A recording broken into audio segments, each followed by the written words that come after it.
Suppose that x is a random vector with expected value of x, a vector mu, and variance of x, which is a matrix denoted by capital sigma. Now we are going to discuss certain properties of multivariate expectation and variance. Suppose this is n cross 1, so there are n components, so this is also n cross 1 and this is an n cross n symmetric matrix. Now we take some matrix which is m cross n, this n is same as that n, m could be anything, and a vector which is m cross 1, same m. Then we can transform this x as y equals ax plus b. This will also be m cross 1. So that is a new random vector that we have created. We want to express expectation and variance of y in terms of mu and sigma. We shall state it as a theorem. Then expected value of y will be quite obviously a times expected value of x, that's mu, will be added.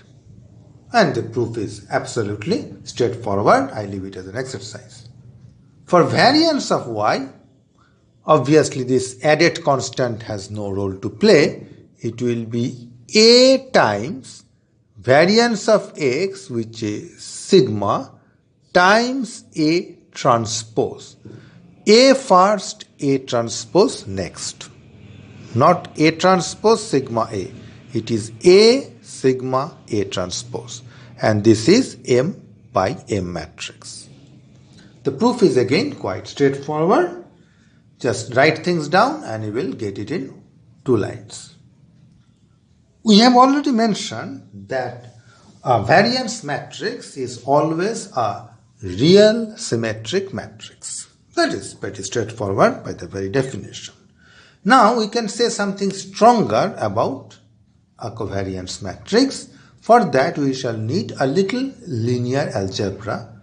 So in case you have not covered that in your vector and matrices class, I will give you a brief primer.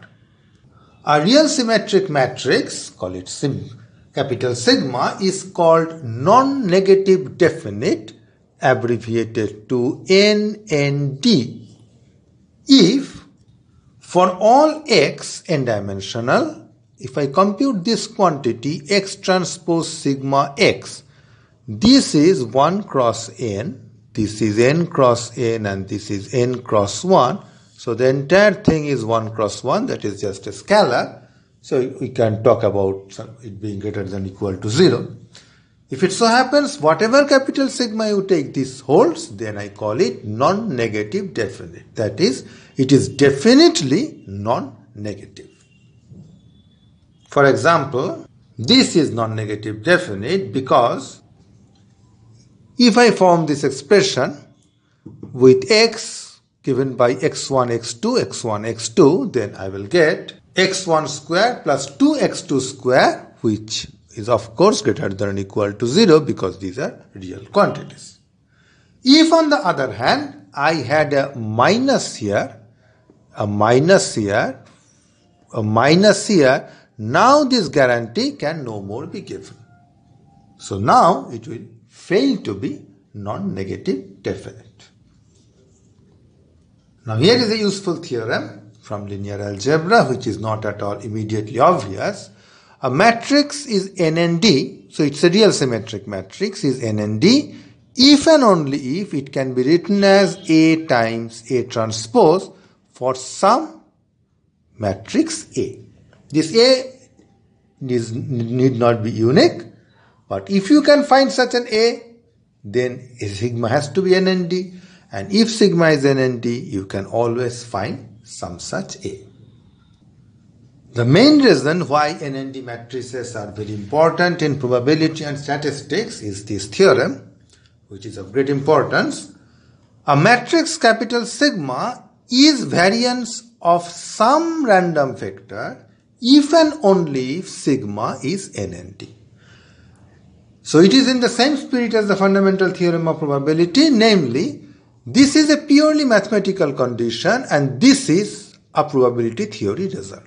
So if you can get hold of a matrix which satisfies this mathematical condition, you can immediately say that there exists some random variable for which it is the variance matrix. And if it is variance, it has to be n and d. The proof is pretty straightforward. First we do the only if part. In the only if part, we start by assuming that this is indeed variance of some random vector x. I have to show that this sigma must be n and d. That is, for all vector v in Rn, I have assumed it is n cross n, v transpose sigma v, this scalar, is greater than or equal to 0. Now quickly recall that we had this result that we stated in this very video, that if I have x, A times x as variance matrix given by A sigma A transpose. There I also had a b, here I am just stating b equal to 0. Just use it here with the role of A being played by V transpose.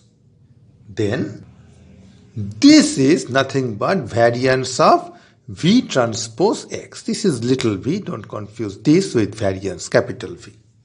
Now if it is variance of a random variable, obviously it has to be greater than or equal to 0 because variance can never be negative. So I have shown that it is indeed n and d. Now let us try to prove the other half, the if part. Here we start by assuming that sigma is n and d, and we shall show that it is the variance matrix for some random vector x. So here we are going to construct some random vector.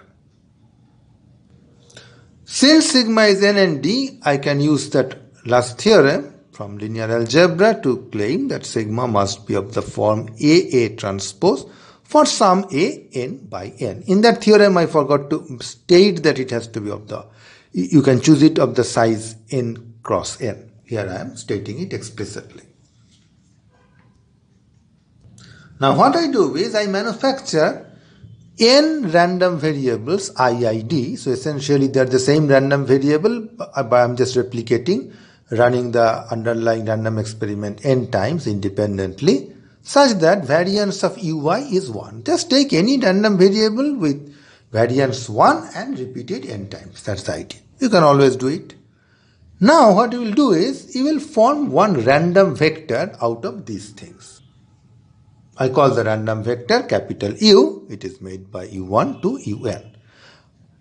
Just think for a moment, what should the variance matrix of U should be? It is of course an n by n matrix. The diagonals are the variances, so 1, 1, 1, 1. Off diagonal entries are the covariances. Because they are independent, so covariances will be 0. So I will have all zeros. In other words, this will just be the identity matrix. Now my job is to manufacture the vector x. I am manufacturing it as, you take this u, multiply it from left by that capital A to get some n cross, some n by 1 random vector x.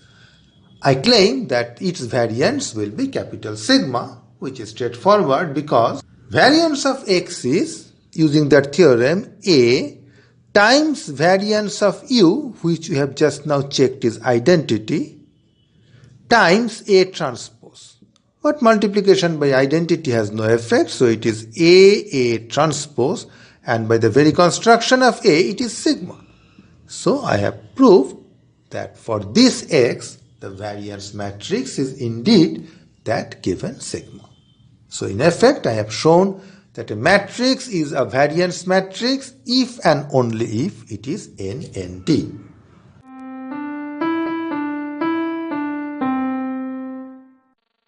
In this problem, I start with the random vector x with expectation mu and variance matrix sigma, and I have already split it as b times b transpose, where b is given to be non-singular. That is the extra condition. Now I am defining a new random vector y as b inverse, since b is non-singular I can invert it, times x minus mu. Your job is to find expectation and variance of this new random vector, and you can use this theorem that you have done in the video. I have given it here once again for your ready reference.